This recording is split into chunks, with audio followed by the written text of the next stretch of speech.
শাহ আব্দুল আজিজ মুহাদ্দিস দেহলভী রাহমাতুল্লাহি আলাইহি বলেন, প্রত্যেকটা সৃষ্টিজীব তাদের নিজের সৃষ্টিকুল থেকে, নিজের অবস্থান থেকে আল্লাহ তাআলার ইবাদত নামাজ আদায় করে। সুবহানাল্লাহ। তাদের নামাজ আদায় করে, তারা নামাজ আদায় করে, কিন্তু তাদের নামাজটা সম্পূর্ণ না, তাদের নামাজটা অসম্পূর্ণ। তাদের কারো নামাজের মধ্যে কিয়াম রয়েছে, রুকু নাই, সিজদা নাই। আবার কারো নামাজের মধ্যে রুকু রয়েছে, সিজদা নাই, তাশাহুদ নাই, কিয়াম নাই। আবার কারো নামাজের মধ্যে সিজদা রয়েছে, রুকু নাই, তাশাহুদ নাই, কিয়াম নাই। আবার কারো নামাজের মধ্যে তাশাহুদ রয়েছে, রুকু নাই, সিজদা নাই, কিয়াম নাই। এই জন্য তাদের নামাজটা অসম্পূর্ণ। এবার আসেন বাবা, আমরা দেখতেছি যে গাছপালাগুলো দাঁড়াইয়া আছে, তরুলতাগুলো দাঁড়াইয়া আছে, বলে তারা এমনি এমনি দাঁড়াইয়া নাই, এমনি এমনি দাঁড়াইয়া আছে না, না, এরা দাঁড়াইয়া দাঁড়াইয়া, এই গাছগুলো দাঁড়াইয়া দাঁড়াইয়া কিয়ামত অবস্থায় মালিকের ইবাদত করে। মুফাসসিরিনে কেরাম লেখেন, কুল্লু কদ আলিমা সালাতাহু ওয়া তাসবিহা।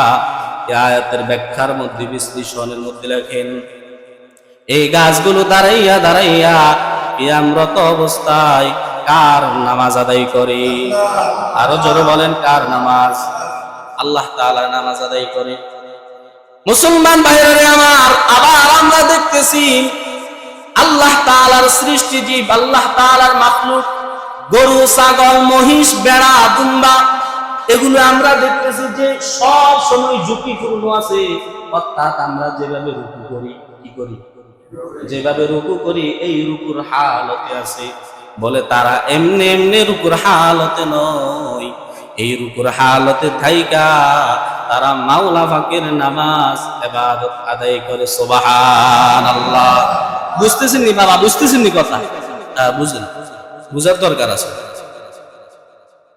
এরপরে দেখবেন, আমরা তাকাইয়া দেখতেছি সাপটা সিজদারত অবস্থায় চলাফেরা করতেছেন। কীট পতঙ্গ যেগুলো মাটির সাথে মিশে চলাফেরা করে, সিজদারত অবস্থায় দেখতেছি। না না, সাপ এমনি এমনি সিজদারত অবস্থায় চলে না, কীট পতঙ্গগুলো এইভাবে সিজদার অবস্থায় এমনি এমনি চলে না। এই সিজদারত অবস্থায় থাইকা থাইকা তারা কার নামাজ আদায় করে? আরো জোরে বলেন, কার নামাজ? আল্লাহ তাআলার নামাজ আদায় করে। এরপরে আসুন বাবা, আমরা দেখতেছি পাহাড় পর্বতগুলো, যেটা পৃথিবীর শুরু লগ্ন থেকে যেইভাবে সৃষ্টি হয়েছে ওইটা ওইভাবে আছে, এমন ভাবে বসে আছে, এগুলোকে লাড়ানো সম্ভব নয়, লাড়ানো যাবে না। ওই পাহাড় পর্বতগুলো তাশাহুদরত অবস্থায় বসে বসে আমার মাওলা পাকের ইবাদত করতেছে, মাওলা পাকের নামাজ আদায় করতেছে। আল্লাহ তাআলা বলেন, কুল্লু কদ আলিমা সালাতাহু ওয়া তাসবিহা। প্রত্যেকটা সৃষ্টিজীব তার সালাত এবং তাসবিহ সম্পর্কে জেনে নিয়েছে। কুকুরও তার তাসবিহ এবং সালাত সম্পর্কে জেনে নিয়েছে, গাছগুলো তার তাসবিহ সালাত সম্পর্কে জেনে নিয়েছে। এরপরে চতুষ্পদ যত জন্তু আছে, যত পোকামাকড় আছে, সবগুলো তার তাসবিহ এবং সালাত সম্পর্কে জেনে নিয়েছে। কিন্তু তাদের এই নামাজ সম্পূর্ণ না, সম্পূর্ণ না। কারো নামাজের মধ্যে রুকু আছে, সিজদা নাই, আবার কারো নামাজের মধ্যে সিজদা আছে, রুকু নাই। আবার কারো নামাজের মধ্যে কিয়াম আছে, রুকু সিজদা নাই, তাশাহুদ আছে, রুকু সিজদা নাই। এজন্য তাদের নামাজ অসম্পূর্ণ। তাদের এই নামাজ অসম্পূর্ণ, আল্লাহ তাআলার নিকট গ্রহণযোগ্য হবে না, এবং তাদের এই নামাজের কোনো বিনিময়ও দেওয়া হবে না। এই যে আমরা নামাজ পড়তে আসলাম, সওয়াব দিবে কি দিবে না? বলেন না কেন? দিবেনি, সওয়াব দিবে। কিন্তু ওই যে কীট পতঙ্গগুলো তাদের হালত থেকে ইবাদত করে, তাদেরকে সওয়াব দিবেনি, দিবে না। তাদের কোনো বিনিময় নাই। কেন বিনিময় নেই? তাদের নিজ নিজ হালত থেকে পরিপূর্ণ নামাজ আদায় করতে পারে না, পরিপূর্ণ ইবাদত করতে পারে না।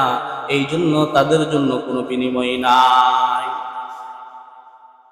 নামাজ পরিপূর্ণ নামাজ শুধুমাত্র আল্লাহ তাআলা বনি আদমকে দিয়েছেন সৃষ্টিজীবের মধ্যে আশরাফুল মাখলুকাত এবং জিন জাতি, এই দুই জাতিকে আল্লাহ তাআলা পূর্ণাঙ্গ নামাজ দিয়েছেন। কি বলে? দাঁড়াইতে পারি, রুকু করতে পারি, সিজদা করতে পারি, তাশাহুদ করতে পারি, সব কিছু আমার আপনার দ্বারা সম্ভব হয়।